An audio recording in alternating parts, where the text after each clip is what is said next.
Hello ladies and gentlemen, welcome back once again to Vandal Hearts 2. In between the last time and this time, I learned most of all of the skills on all of the weapons that are available to us at this point, and I got sick. So I am a little under the weather at the moment, so if I'm quiet or I sound real nasally, forgive me. Or if I cough, especially if I cough. Just to give you, I think the only skill I didn't learn was, I didn't learn multi-vortex on this bow. But other than that, I think I learned everything. So, let's go on with the story.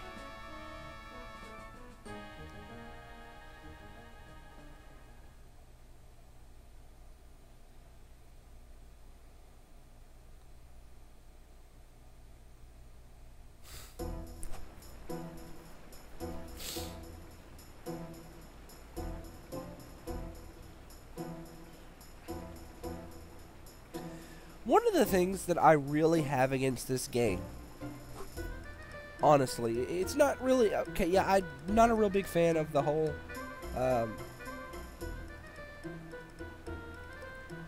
gotta second guess the computer thing, but, you know, that's something you can work around with a little, you know, thought and practice. The thing that I really hold against this game is the unnecessary elements in it. And I'm not talking about like gameplay elements. Yeah, there are some of that and everything, but I'm more along the lines talking about story elements. Joshua himself is really not, he's not a real take charge and do kind of hero. Not like, you know, Ash was in the first game. He's really, I don't know, as I played the game the first time, I got the feeling that the plot would have continued on mostly the same and to a similar outcome, even if Joshua wasn't there. Now, whether that's true or not, I don't know, but that's how I felt. And, of course, we're splitting up now. They're going to stay here and fight the rats while Joshua goes on ahead.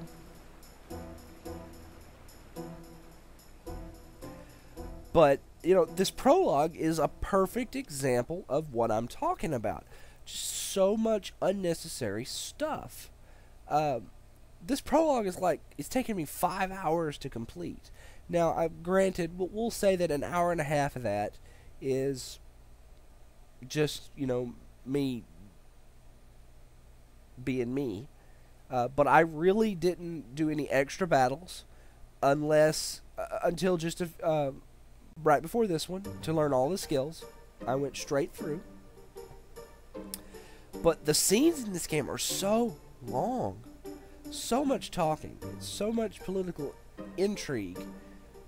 And I just, as I played the game, I couldn't help but think that this prologue is really, especially now that I'm coming through a second time, that this prologue is really just kind of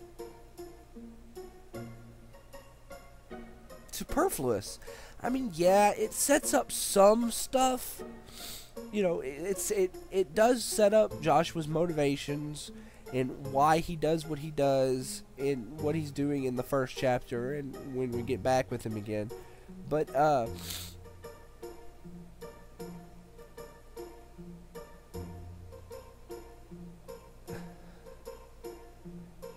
honestly, I don't think any of that stuff right there, that anything that has happened in this prologue couldn't have been adequately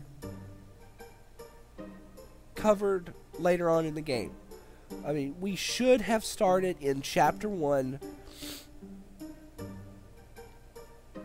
I mean, it would have been a real strong opening for Joshua. You'll see what I mean when we get there. But, you know, like in Vandal Hearts 1, what does Ash and his two buddies do when we first meet them? Well, they're setting up an ambush for some bandits. And you fight bandits. And it was cool. I mean, it set the tone of Ash. And that he was kind of a no-nonsense guy who had a real strong sense of justice. And they do this whole entire prologue to set up the same feeling in Joshua.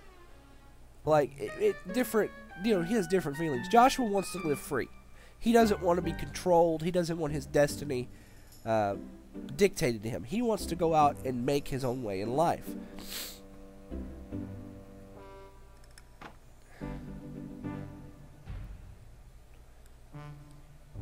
We could have gotten the same thing in a battle or two with just probably no additional dialogue, without having this 5-hour-long prologue. I mean, the opening scene, of the game I really don't mind.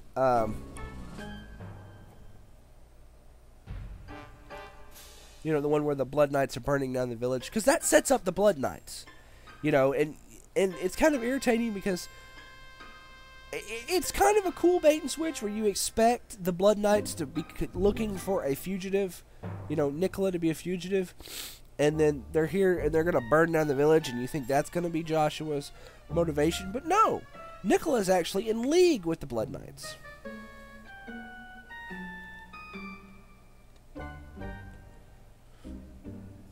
I'm not going to say that the prologue is a complete wash, that it's completely useless, but I do think that they could have gotten much the same effect as having the prologue by just putting some additional dialogue in, and reworking some scenes later in the game.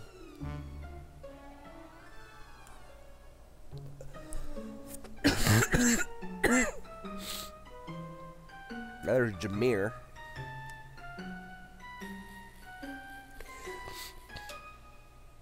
I mean, honestly, the Blood Knights are put up as this big, horrendous force that, rape and pillage, and they don't do anything in the prologue. Don't do a thing.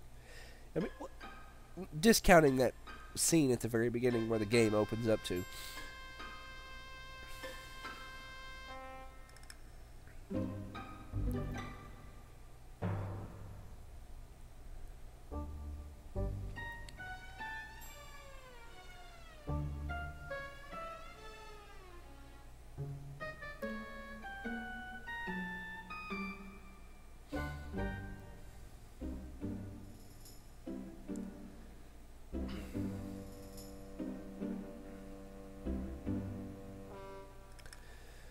So basically, what's going on here is Nicola wanted to reclaim his throne. And I do believe him when he said that if the Queen and the Cardinal were doing a good job ruling the people, that he wouldn't have stepped in. He would have been just content to live his life the way he was living his life. But that's why he was looking for Lord Cosimo. He wanted his support to stage a coup.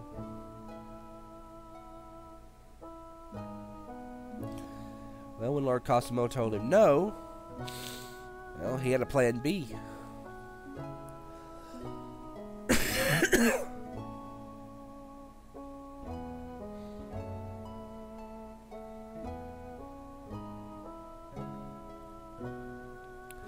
And teaming up with the Cardinal to overthrow the Queen was his plan B. Which is why he's meeting with the Blood Knights. Because, they're the Cardinal's enforcers.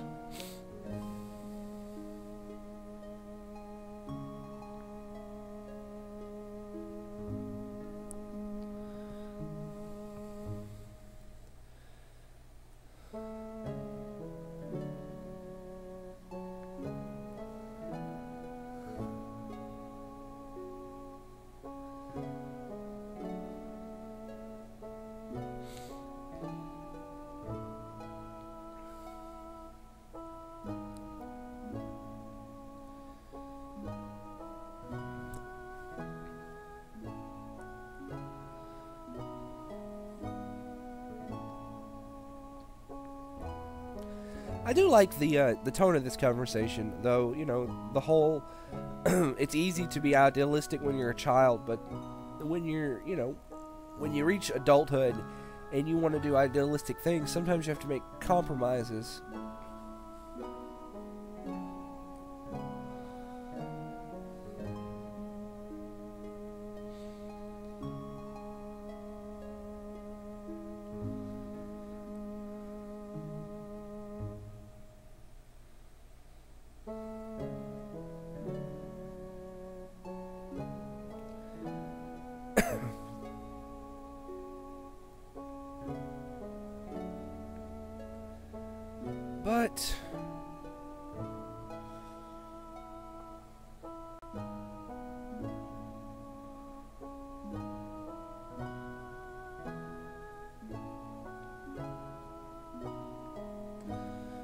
So now Joshua's going to find Adelaide.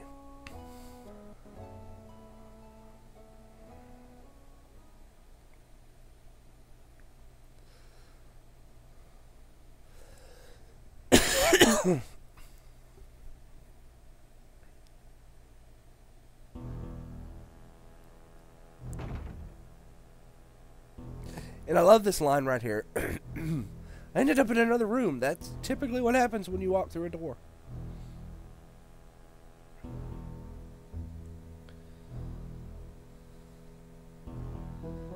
And Adelaide's there. Appears to be asleep. Oh, it's the diviner. Godard.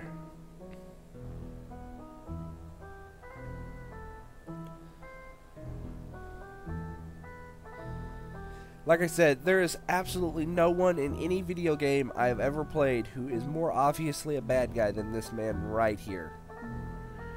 Seriously.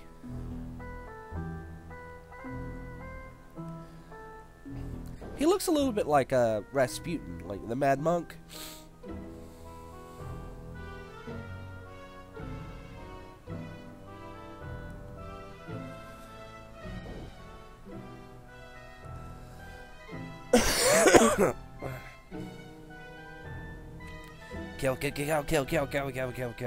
Kill.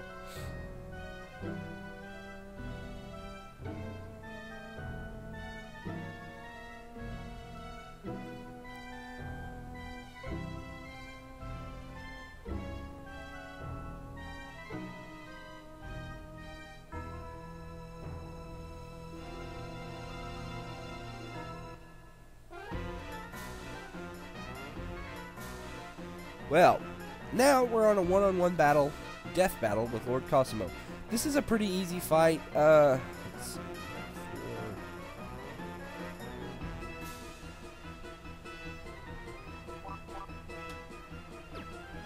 Because it's just you and Lord Cosimo. And one thing you gotta understand about Cosimo is he has 0 move.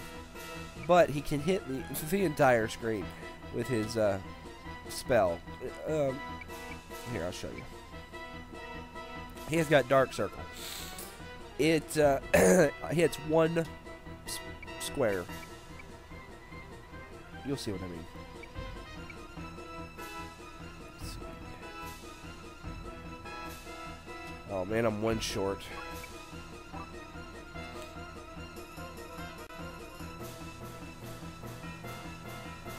The thing about Dark Circle though is it looks like it would hit a wider area than just like the 1 square that it hits. But, you know, that's all it hits.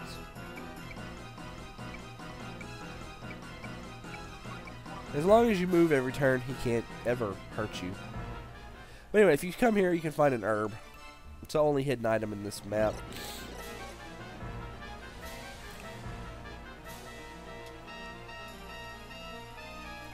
Honestly, not even really worth grabbing, but whatever. Let's stab him now.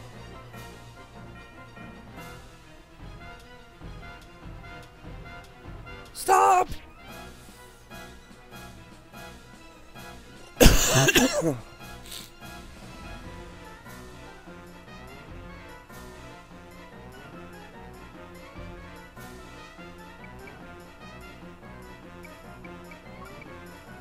hit you with my shield, sir. Oh! Why did I hit you with my shield? Because of reasons.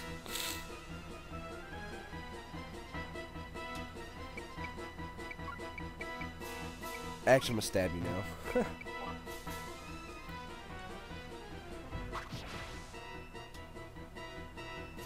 Blarg! What have I been doing? Yeah, it's very similar to, you know, the demonic possessions that happened in the first game.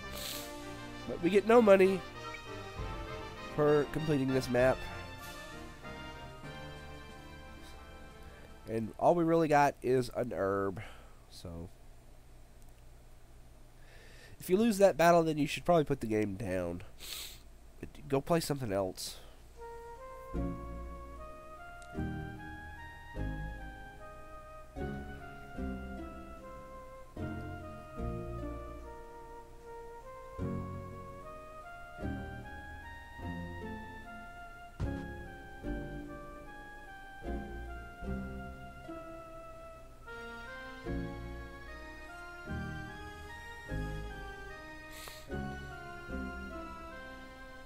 And of course, Adelaide just watched that happen.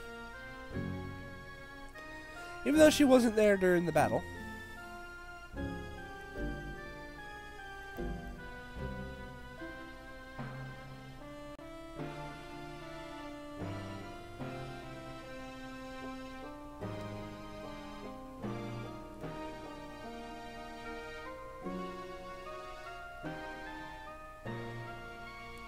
He was trying to kill me!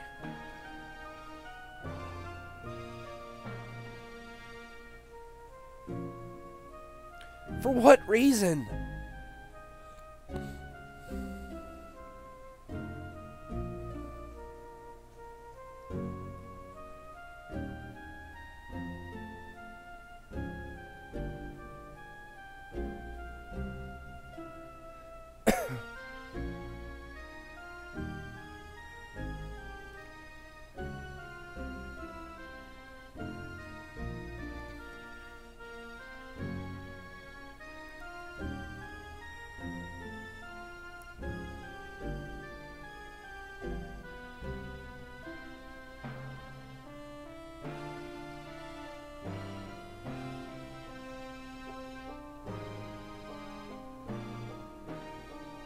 Yes, freedom!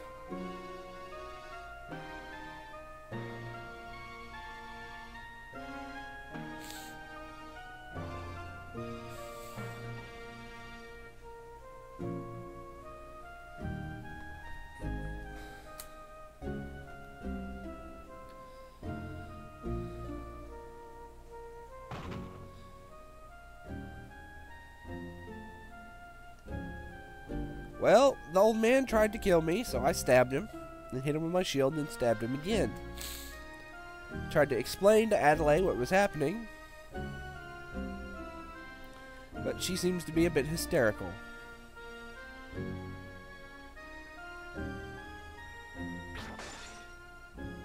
So now I'm jumping out the window.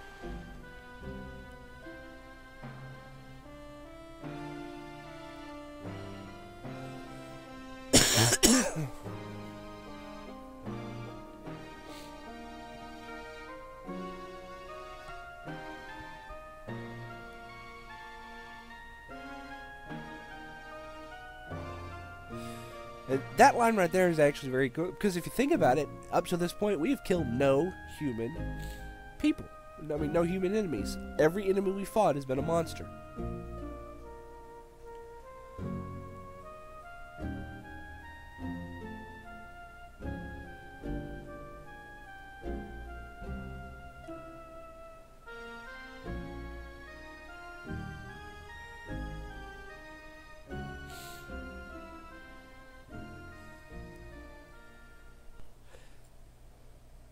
Oh wait, I forgot there's one more scene. I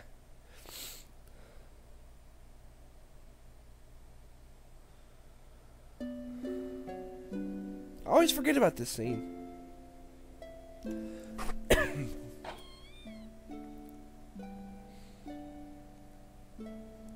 I mean, yeah, Joshua's on the run, but you gotta feel sorry for Adelaide as well. I mean, she lost her grandfather, saw his lifeless dead body in the floor, and saw the boy she loved standing over him holding a bloody weapon. And then at the end of the day, the fate that she didn't want to befall her, to be sent off to fulfill her destiny as a noble, is happening anyway. Only now it's happening with a more tragedy.